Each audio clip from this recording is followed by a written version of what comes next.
Joining me now exclusively is Congressman Adam Schiff, the chair of the House Intelligence Committee, who is leading the impeachment inquiry. Welcome, Mr. Chairman, this morning. And I do want to start with this raid on Baghdadi that left Baghdadi killed. You were not told. Was Nancy Pelosi given any sort of heads up about this? My understanding is that she wasn't. A couple of things. First of all, good riddance. This was a bloodthirsty killer. To the degree that he retained operational control of ISIS, it's an operational success. It's a symbolic victory. He had the blood of thousands and thousands of people on his hands, including many Americans and American journalists. So this is a great day. A ruthless killer has been brought to justice. Not the end of ISIS by any means, and we've had some recent serious setbacks with the release of over 100 ISIS fighters.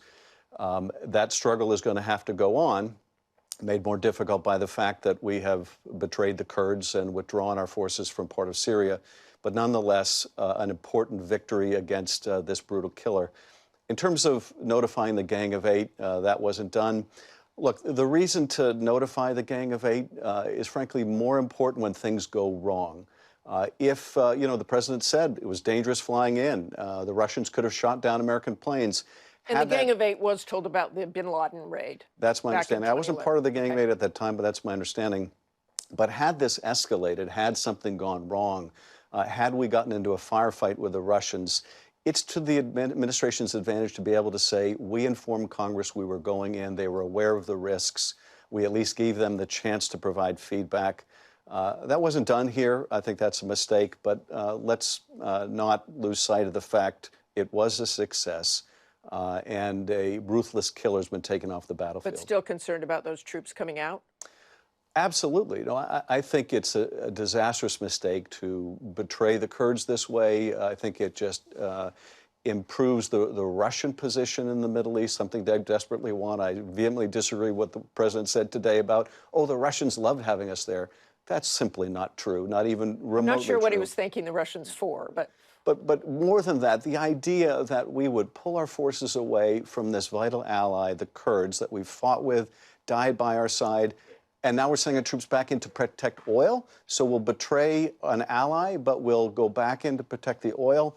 That sickens me, frankly. And I think, as you could see from so many of the troops that have had to pull out and abandon their allies, they're sickened by the president's decision as well. And I want to move on to these investigations, and I want to start with the new one. The Justice Department has shifted its review of the 2016 Russia probe to what they call a criminal investigation.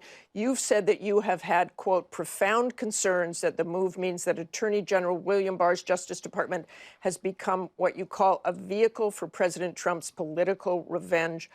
What makes you draw that conclusion? Well, if these reports are correct, and now Bill Barr's Justice Department is doing a criminal investigation of people who properly looked into Russian interference in our election, in the FBI or in the intelligence agencies, it means that Bill Barr, on the president's behalf, is weaponizing the Justice Department to go after the president's enemies.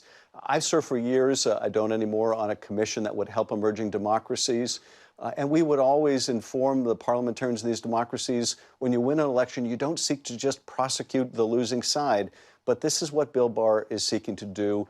He is demonstrating once again that he is merely a tool of the president's hand, not the representative of the American people. But the prosecutor running the investigation, John Durham, is a very well-respected prosecutor. Why not just let the investigation run its course?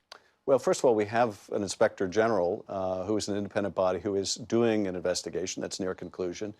So there's been no public explanation for why this needs to be a criminal probe. But look, you can assign good people. Would you accept the results of such an investigation? Well, I was going to say, you can assign good people to do an illegitimate investigation. You can assign good people to investigate the president's political rivals. It doesn't mean that the investigation is any less tainted. This is tainted because of the motivation, which is a political one, to serve the president's political interests. Okay, you have no evidence of that yet whatsoever, however. Well, the evidence, I think, is pretty clear. The president has been calling for the Justice Department to investigate Comey, to investigate Clapper, to investigate anyone who stood in his way. And now what is Bill Barr doing? He's doing an investigation of a criminal investigation of some of the people responsible for this probe. So you can, I think, connect one dot to another. Okay, let's move on to your investigation and impeachment. Senator Lindsey Graham introduced a resolution condemning the impeachment process, and he called for the House to hold a vote to formalize the inquiry, allowing President Trump to call witnesses, give subpoena power to House Republicans. Let's listen to what he said.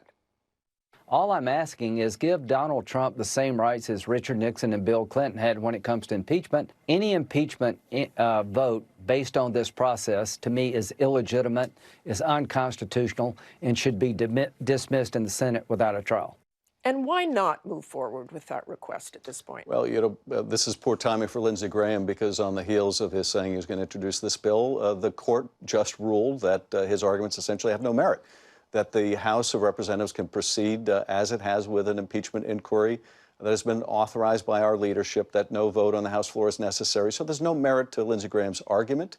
I think what we're seeing really is Lindsey Graham trying to respond to the devastating testimony that's come out from Ambassador Taylor and others, from Mick Mulvaney's own admission that not only was this White House meeting that Ukraine sought with the president withheld, but the military aid itself was withheld as a way of pressuring Ukraine to do these two political investigations that the president believed would help his reelection campaign. Lindsey Graham doesn't want to talk about that. Mitch well, we McConnell know there's some want to historical precedents with Clinton and with Nixon. But and on those precedents, it's important to realize, and Lindsey doesn't want to talk about this either, in both of those prior impeachments, there were lengthy closed-door investigations, fact-finding before grand juries in both Nixon and in Clinton, that we didn't have here. And why? Because Bill Barr wouldn't authorize a criminal investigation into the president's misconduct vis-a-vis Ukraine. That's why we're having to do this. Two quick things, if you can. What's the timeline here? When do you expect public hearings? And do you believe John Bolton is important to this, and will he testify? We will be doing public hearings, and I think we'll be doing them soon. In a couple of weeks before Thanksgiving? You know, I don't want to give precise timing because, in part, we're struggling with the White House's continuing efforts to obstruct our investigation, to obstruct witnesses coming in. My guess is they're going to fight us having John Bolton in, for example.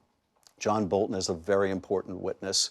We already know from the testimony of others that this is someone who's concerned that people in the State Department, Ambassador Sondland and others, Mulvaney, were cooking up a drug deal, and by that he meant a corrupt deal involving withholding a White House meeting, or perhaps the withholding of aid as well, for these political purposes. So obviously he has very relevant information, and we do want him to come in and testify. Okay, thank you very much for joining us, Chairman Schiff. We appreciate your time. Thank you. Hi, everyone. George Stephanopoulos here. Thanks for checking out the ABC News YouTube channel. If you'd like to get more videos, show highlights, and watch live event coverage, click on the right over here to subscribe to our channel. And don't forget to download the ABC News app for breaking news alerts. Thanks for watching.